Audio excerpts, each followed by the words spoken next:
these guys is that they have really, so I hope you're very excited to be a part of. long. Happy Mother's Day for one. I got my mum this for Mother's Day. It's a monkey traps a cake. Hey.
If it weren't for YouTube, I wouldn't be here today.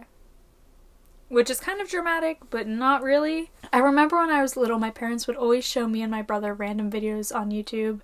I mean, back then, it wasn't like people were making YouTube videos to make them. People were just sharing videos on the platform and just trying to share their joy in what they liked. We would watch old cartoons, old Muppet Show clips, and it wasn't really ever as big as it is today. It wasn't Mr. Beast, it wasn't big companies making videos. It was just people with a love for it sitting down and recording what they were doing. And that's really where my love of YouTube started, and that's kind of where my love of videos started. I wanted to sit down with people and talk about how they experience YouTube and what their memories are with it, because everyone experienced it differently, but I find that the people I associate with and my friends and my family, we all have similar connections on YouTube despite it being a huge site. I also wanted to sit down and try to learn how YouTube creates a sense of community and try to prove the point that YouTube creates stronger communities than TV and movies do now, and YouTube has the power to create and maintain these communities, but they can also go away in an instant. I also wanted to find out if people feel safe in their communities and if YouTube has any kind of impact on that, or if people feel more accepted and more embraced by their community as ever. I know for myself, YouTube helped me to feel a sense of belonging and to explore who I was as a person. I even found out what major I wanted to do based on a YouTube video. Yeah, it was a YouTube video about how Cars 2 is kind of just about eugenics, but it was still a video that was able to inspire me and help me realize what I could do with my life and how to make my passions into a reality. So I sat down with my friend Hanna and my brother Josh to talk about how YouTube impacts them and what they think about the platform.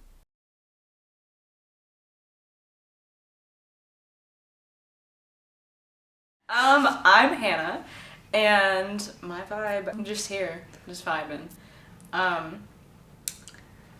Yeah. Favorite YouTubers? I got a whole list of them. Current ones, it's like a mix of both, like vlog type of people or like gaming. Sarah Baska, Garrett Watts, Jacksepticeye, Markiplier, Sam and Colby. Josh, I'm here. Is that a good vibe? Vibing, Are you happy to be here? Yeah. Are you sure? Yeah. Okay, cool. Okay, so who were your favorite YouTubers and who are they now? In the past, probably Stampy and Popular MMOs. Currently, Small Ant, Doug, and Smosh, yeah. Okay. So we kind of calculated, I tried to calculate this because I was looking at a lot of the YouTube videos that I had liked, because I was like, oh yeah, I know I'm gonna want to go back to those and be like, I have seen those in my lifetime. And they were like 15 years old. That's crazy. So I was like, okay, well, if I'm 21, then it would probably have to be when I was like 6 that I was exposed to YouTube. So I have 3 other siblings, and they're all older, and my oldest sister is, just to put in perspective, my sister she's the oldest. She is 31. So they've all pretty much been on that whole YouTube trend since they were in their like high school type of thing. That's crazy. So my brother Connor, he is the closest age to me. He was the one who I would kind of like hang around because, you know, he wasn't leaving the house. He wasn't hanging out with friends because he was home and he wanted to play video games and like occasionally go out with people to talk. Yeah. But he was young enough that I could string along with him and like play video games with him, and I watched what he watched. So I just was exposed to all the video games and everything. Yeah. When was that? Like, we figured this out earlier. At least 2011 or 2012? 13 years ago, at least. Around when Happy Cow came out. Yeah. That was 12 years ago. Right, but we'd be like shown videos on YouTube, but like not watching it. And then that led to like hiding under the covers and like watching Stampy like that at like 9 o'clock at night. Just super late. I'm sorry. Have I been chronically online since the age of 6? Well, anyway. So like how often is YouTube like playing in the background, or like are you watching it?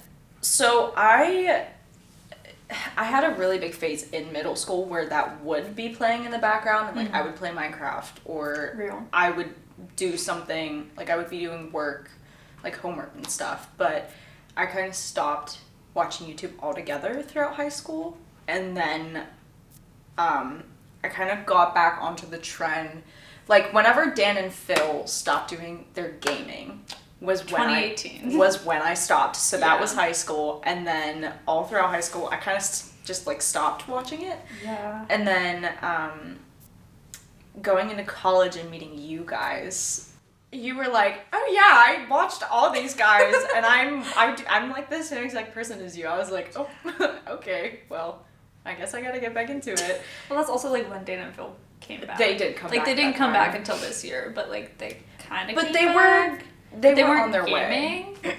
But they were back. They were back on YouTube. Yeah. Yeah. Rebranded. Just like the whole tour. Yeah. We'll get to it.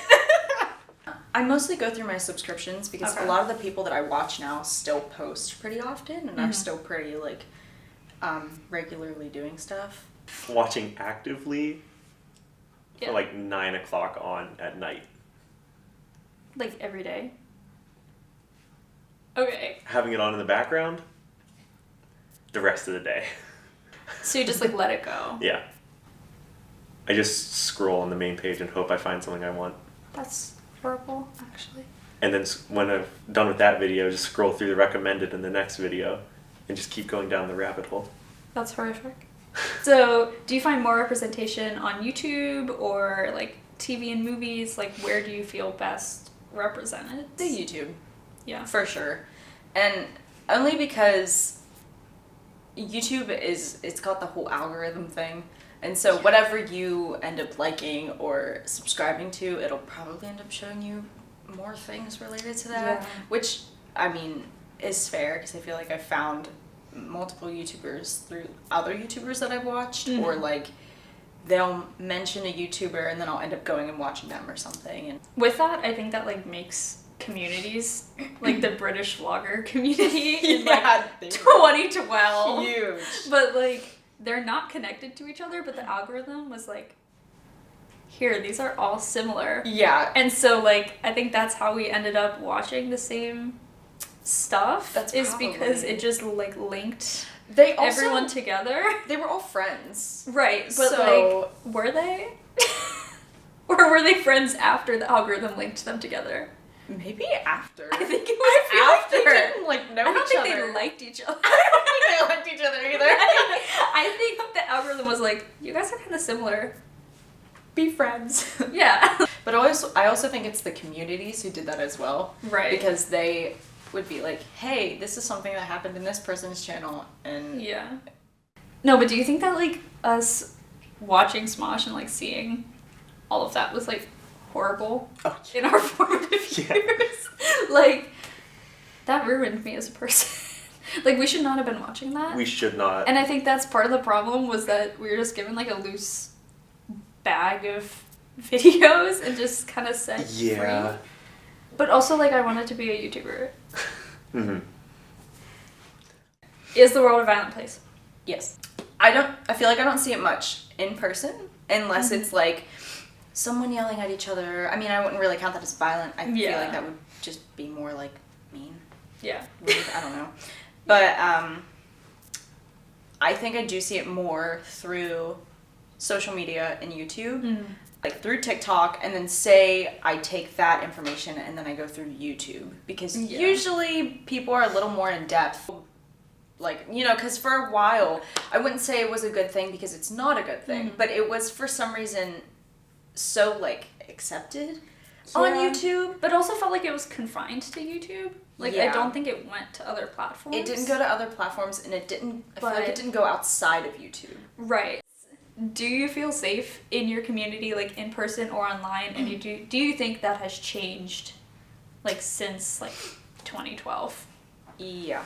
I think that in 2012, it's just such a different time compared to now. I think it also depends on who you're watching. Like, I think I kind of inserted myself anyway to be a part of so many groups, and I just ended up, like, I don't think I ever really interacted with people besides whenever I was, say, with the whole Weston, like, group, whatever was happening with that, and, like, my friends were friends with their friend, like, it just all interconnected. So that's why I was on there and, like, interacting with them most of the time.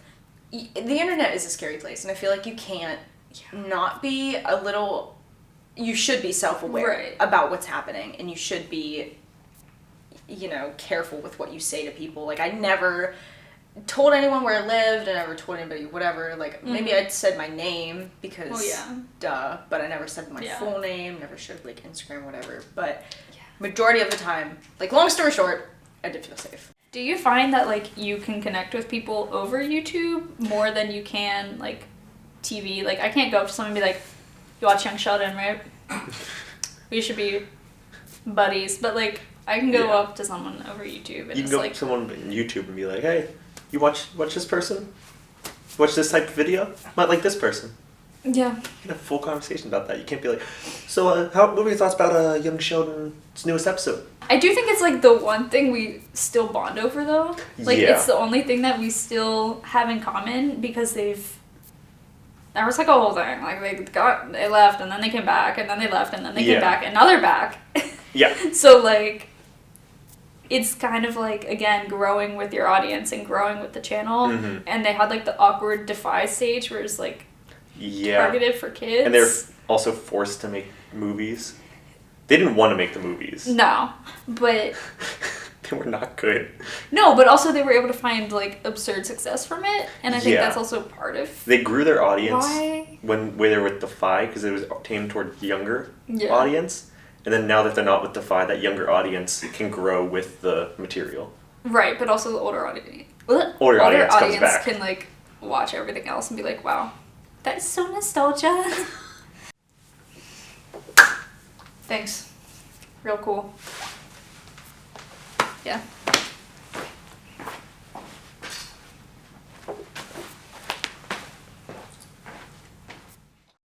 I feel like Dan and Phil gave me, like, the representation I needed before I knew that they were, like, openly gay. Well, before they were openly gay. And, like, having, like, the conversations about being depressed and stuff was really important, and I didn't have that. And it was, like, the first time I had it.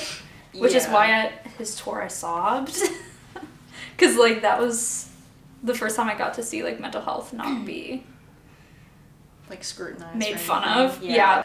I do get the representation. It's pretty nice, though, because they are themselves all the time.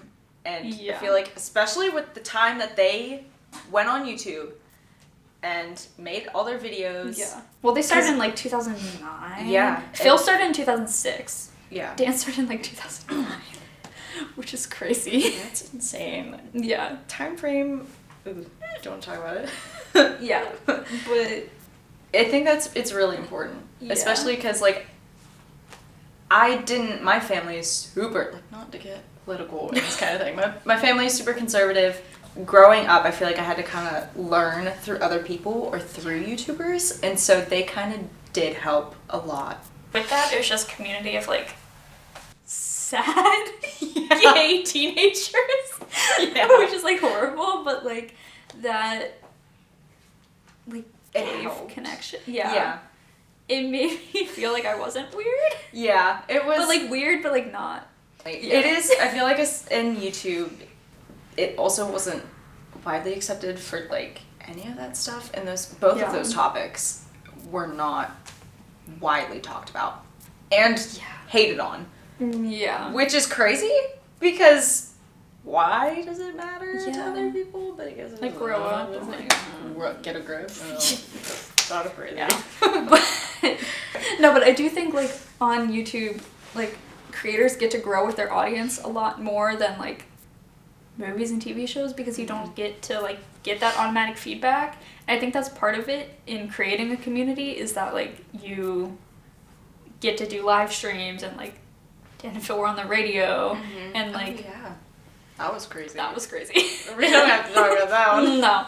But, like, even though the community was, like, horrible sometimes, I think there was also, like, it grew with every video, and they could change with that, and they've definitely trusted their fans a lot more over the years.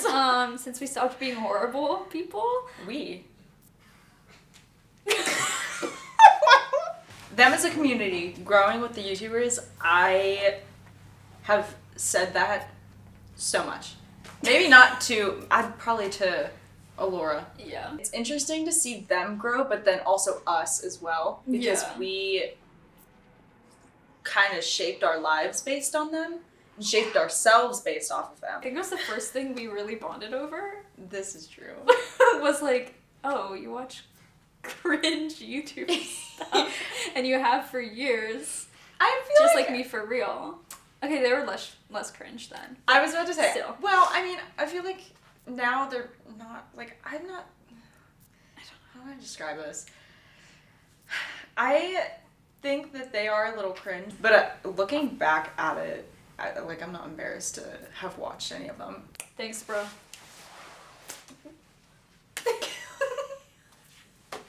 I thought you were gonna tell me. No, wait. Okay, bye.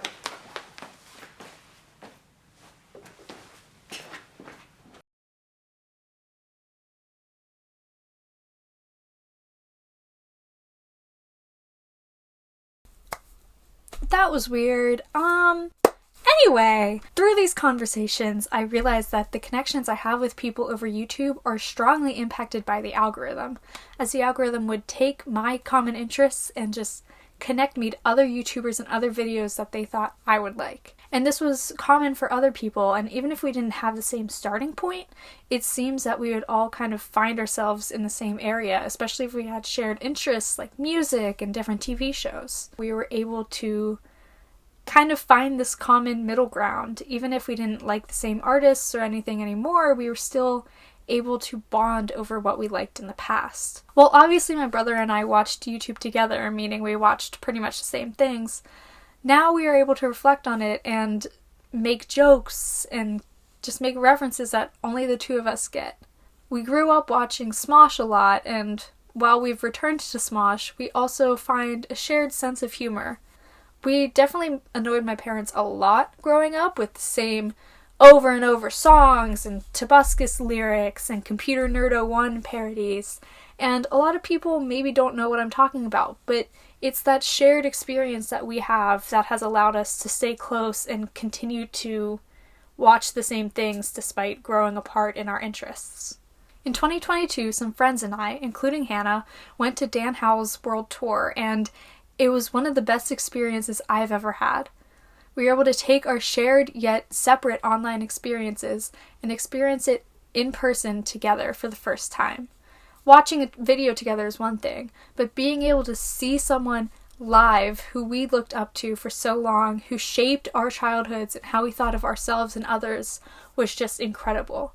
It was the first time I've ever been surrounded and embraced by a community of people who liked and thought about and experienced the same things as I did.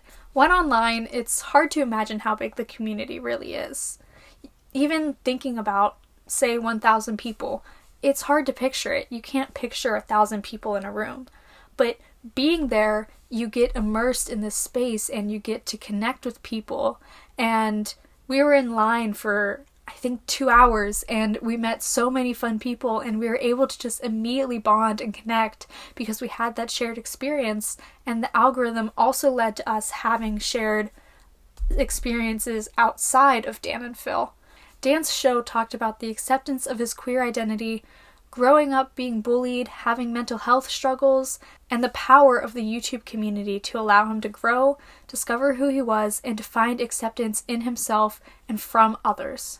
While there, we were able to reflect on our experiences on YouTube, regardless of when they started. We are still all able to talk about and think about the ways that YouTube has been important in our lives, and that really sparked the conversation that I'm having today. While of course the conversations there mainly surrounded Dan and Phil, we were able to branch out and talk about other creators, such as Garrett Watts, Tyler Oakley, Dodie Clark, Kick the PJ, Markiplier, Stampy Longhead, Brandon Rogers, and other YouTubers who were relevant to us as Dan's audience at the time. While many of these YouTubers never really interacted with one another, they all seemed to be connected through the algorithm and through shared experiences and ideas, like challenges or collaborations, and when these happened, YouTubers were encouraged to follow suit and do the same. This created an interconnected web that was highly reflective of the culture and the mood of YouTube at the time. While of course there were people who wished to make it big on the platform, a lot of people created just to create.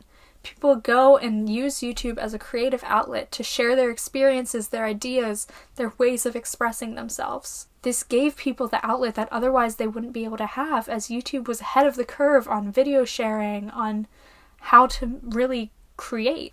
Things like challenges, tours, VidCon, and YouTube Rewind were able to bring these creators together and really strengthen their fan bases and their community that they worked so hard to build through their creativity. It was clear through the energy of creators and their fan bases at the time that people weren't creating for profit, merely for the fun of it, for the expression, the ability to create and share what they wanted. These videos often had little editing, and people made videos on random topics, not worrying about what the algorithm would favor or adding keywords or key ideas that people would get clicks off of. This was especially beneficial for marginalized communities, as everyone had an equal opportunity and voice when creating. Before the adpocalypse in 2016, YouTube truly lived up to its tagline, broadcast yourself. People were able to create freely. People started to experiment with the medium, creating vlogs, day in the life videos, draw my life, challenges, gaming videos, video essays, highly edited pieces of art, animations, tutorials, songs, and much more I don't have the time to name. The queer community especially is able to find each other on YouTube, and many important conversations started and continue to start on the site. I especially remember the Kids React video that talked about gay marriage being legalized in the US in 2015. This was the first time I was really exposed to the topic, and the first time that I really was aware of the different issues and ideas around queer people at the time. This was also reflected in coming out videos, where queer people shared extreme moments of vulnerability, which allowed the community to talk and share these experiences and bond over shared traumas. By sharing their stories and experiences in ways that people could understand and relate, they opened the door to more acceptance and more conversations across generations. These conversations were being held on a large scale for the first time ever, especially in my lifetime, and it really allowed people to be more open and unapologetically themselves, while also encouraging conversation and people to ask questions. It brought together communities that had similar experiences, allowing them space to heal and grow on their journeys. This also opened the door for more experimental things for the platform: sketch comedy, produced and direct pieces, songs, and animation. People were able to find success on their small-scale projects, including, but not limited to, Smosh, Bo Burnham, Good Mythical Morning, Brandon Rogers, Vivian Madrano, Dodie Clark, and Troye Sivan. These people shared their projects online and were able to make it big and make the jump to larger audiences through books, TV, movies, and professional music. While this phenomenon seems normal today, it was rarely seen before the era of YouTube and video sharing online. People would rely on word of mouth and in-person sharing through DVDs, VHS tapes, and other file sharing. Before YouTube, this is how South Park found their success, through a 1 in a million chance. People were sharing Matt Stone and Trey Parker's animated Christmas card through VHS tapes, and it spread across the country, eventually being picked up by Comedy Central for a full-length TV show. Now on its 26th season and several video games in, they found success through video sharing, and YouTube, even if unintentionally, was able to recreate this success for a handful of lucky creators, allowing them to share their ideas and passions with larger audiences. Now, after and due to the success of the golden era of YouTube, the platform is home to a wide range of diverse content, meaning there's something for everyone. From YouTube shorts with Reddit stories over Minecraft gameplay to 9-hour-long iCarly documentaries, every passion and idea is shared through YouTube. YouTube is able to inspire creativity and share ideas and stories in ways that weren't really seen before the site. Of course, there was TV and movies, but people weren't as vulnerable and one-to-one as people are today. By sharing your passions on YouTube, you can have a creative outlet, find an audience, make money, and even make a move to funded, professionally produced spaces. More importantly, it gives people the opportunity to connect and bond over shared ideas, experiences, and struggles in their life. People can make a silly little video and from it have important conversations. But most importantly, these videos can inspire and bring joy to people. People like me.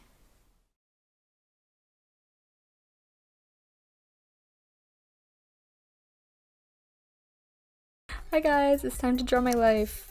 Or research? Statistics? I don't know. Anyway, as we discussed, YouTube creates communities through the algorithm, bringing people and videos together based upon common interests and topics. While sometimes this is helpful for people like me who found a sense of belonging and acceptance on the site, it can also be used for evil. Well, not evil, but definitely not the best things. YouTube creates echo chambers, recommending similar ideas and videos until it eventually takes over your entire page.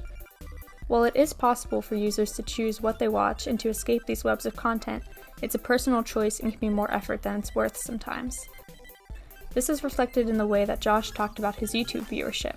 While yes, he is subscribed to people, he allows the suggested videos to determine his path on the site rather than picking by himself. Each video you watch on YouTube tells the algorithm what videos to lead you to directly and indirectly. Some videos are so niche that they lead to a small amount of suggested videos, but those with bigger topics have the tendency to branch out to more niche and elaborate issues. Additionally, the more popular the video is, the more intentional the algorithm is in where it directs people next. This could be a negative thing, leading people down paths of conspiracy theories and radical political movements, but it's also able to create communities for good. When I first started watching YouTube, it was on Movie Star Planet, where there was no real sense of community from the algorithm. There was no way to search videos, and there was no watch history. While my brother and I watched, we were reset to the default algorithm every time. There was also no comment section, so no conversation really came from it other than between us two. We rarely spent a long time on the site, and when we did, we would start back at square one on the path we were on originally. Regardless, we always seemed to make our way back to Smosh and the same kind of videos. On YouTube, representation of marginalized identities, notably queer identities, has surpassed what is seen in the mainstream media of movies and television. While there is a tendency for representation of queer identities to stick to one narrative, cisgender white gay men. While these conversations and identities are important and valid to have, it creates an oversaturation of one kind of identity, pushing out the rest of the queer community from the general public's viewpoint and leading to increased suicide rates for queer youth in the US. This issue was tackled in 2010 with the emergence of the It Gets Better project on YouTube.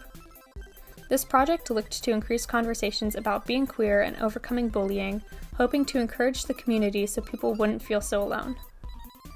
It helped me personally as I was made aware of queer identities, ushering in a new era of understanding myself and others in our identity. While I didn't watch originally in 2010, When I saw the videos again later, I felt safe and accepted in my community online and in person. It Gets Better videos were made by queer creators online, as well as important figures like President Obama, drag queens like RuPaul, and casts of queer films like Love, Simon.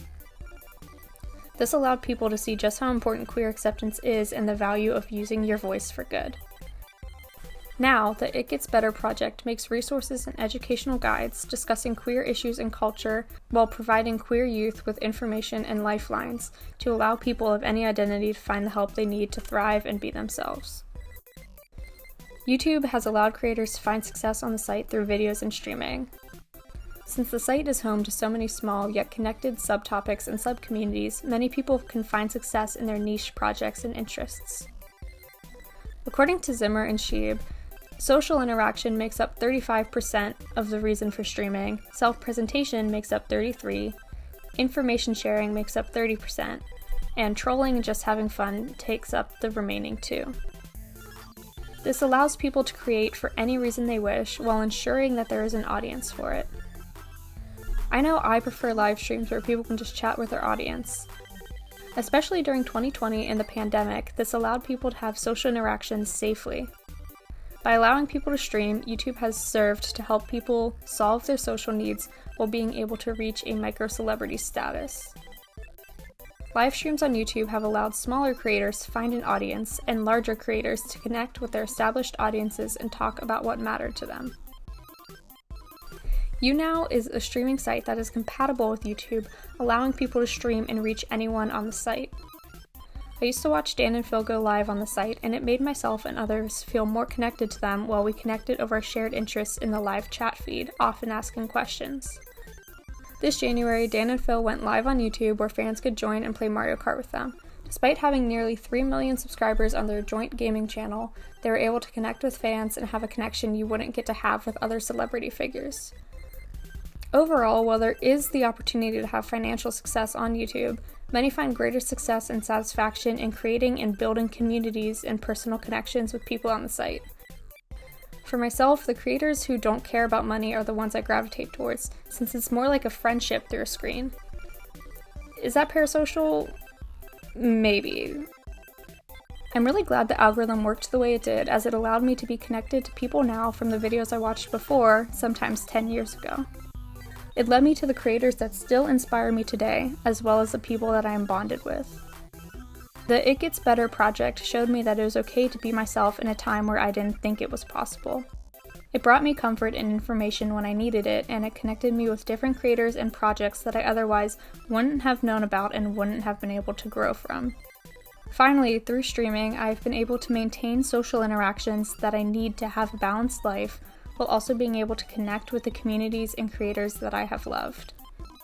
It has enhanced my life to be able to share in the joy of creating and connecting with people through YouTube, and I will be forever grateful for the connections that I have made on the site.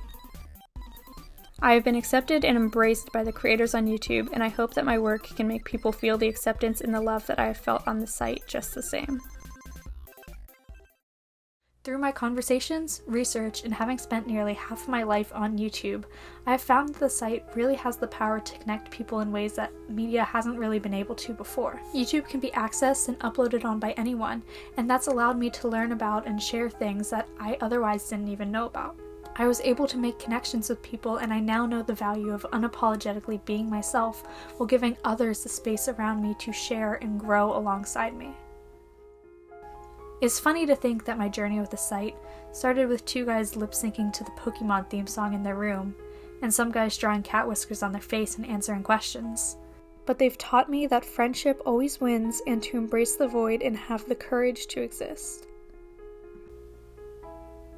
It's really hard to summarize what YouTube has meant to me, and my relationship with the site is more than just a simple love letter. It's the foundation for many of my relationships, conversations, and the very nature of my being. YouTube has allowed me to understand who I am, to learn the value of pure self-expression, of honesty, and of vulnerability. I grow fonder of YouTube each day, and will forever be grateful to the site for giving me the inspiration and courage to pursue the creative outlets I do now, and that I hopefully will pursue for the rest of my life. So dear YouTube, thank you. Why do you always make cat whiskers on your face? What does a giraffe sound like? every animal makes that noise with you. Yeah. Zebra. If you had to lose your leg or your nose, what would you lose? I'd lose my leg. Imagine my face without a nose. Voldemort has no nose. I don't like Voldemort.